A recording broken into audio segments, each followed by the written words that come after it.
Have you ever used an SVG file and wanted to add more colors to it? There's a way you can do that. First, I'm going to upload an SVG.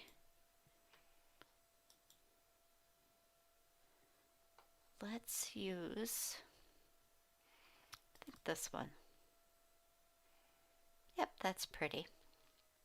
So you can see, because I'm using a true SVG file, it defaults to save as a cut image. And I'm going to call this one Floral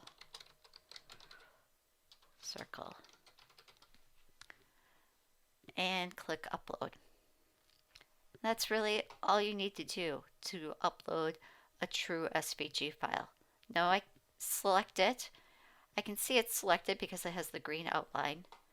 You also get a little preview of it down here. So let's add that to our canvas.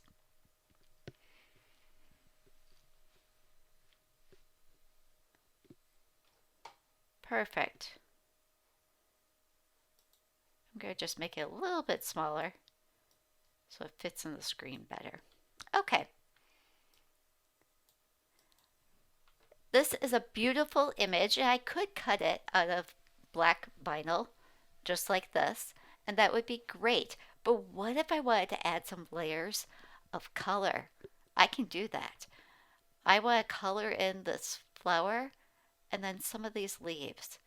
So what I'm going to do first is when I click on the image, I'm going to right click on it, and I get a duplicate option. Duplicate is like doing a copy and paste all in one move. So it makes a perfect copy. I'm going to change this one to be, let's do yellow. So what I want to do is fill in the center of this flower, or I'm sorry, fill in the petals of this flower with yellow. So now I'm going to click on Contour. Contour allows me to turn on and off different sections of a design. So once the contour screen opens up, you can see each and every little piece. And when I kind of hover over it, see how it changes color?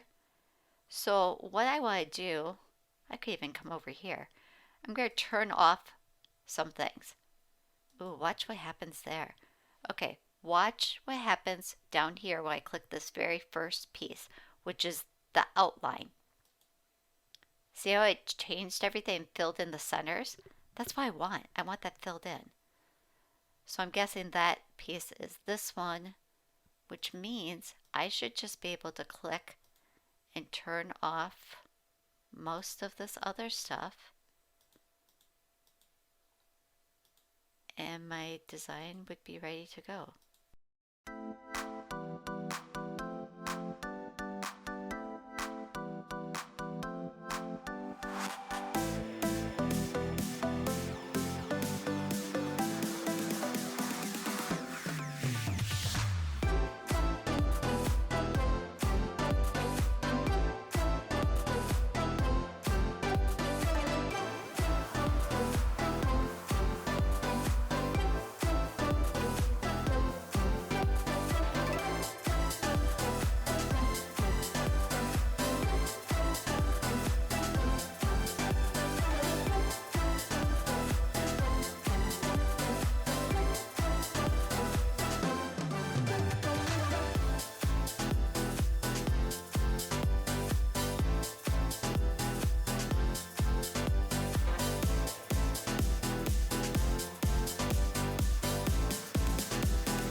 Once I think I'm done, I'm going to click on this X and just kind of check it.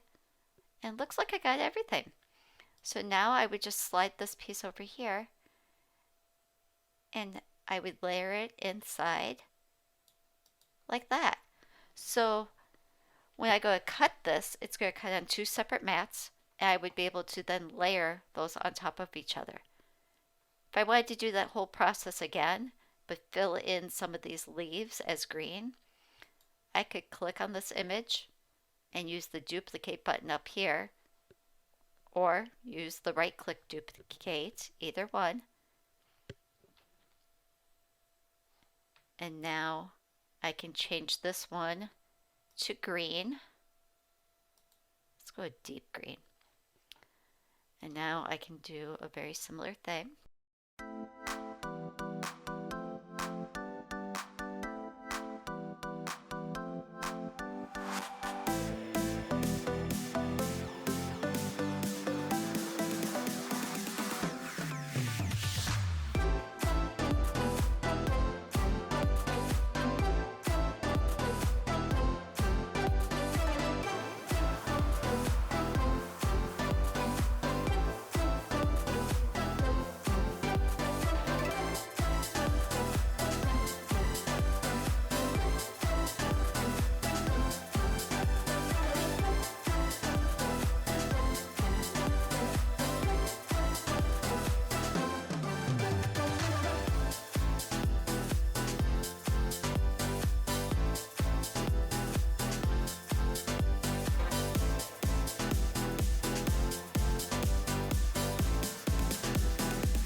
So once I have all of the right sections turned off, you can see that's going to cut the green to fill in the leaves.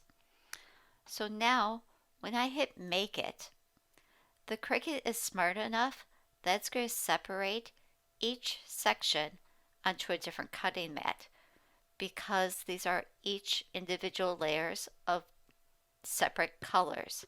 So first it's going to cut the black, and then I can place that on my project, and then it would cut the yellow. I'll simply layer that on top, and then last it would cut the leaves for me to layer on top of the design.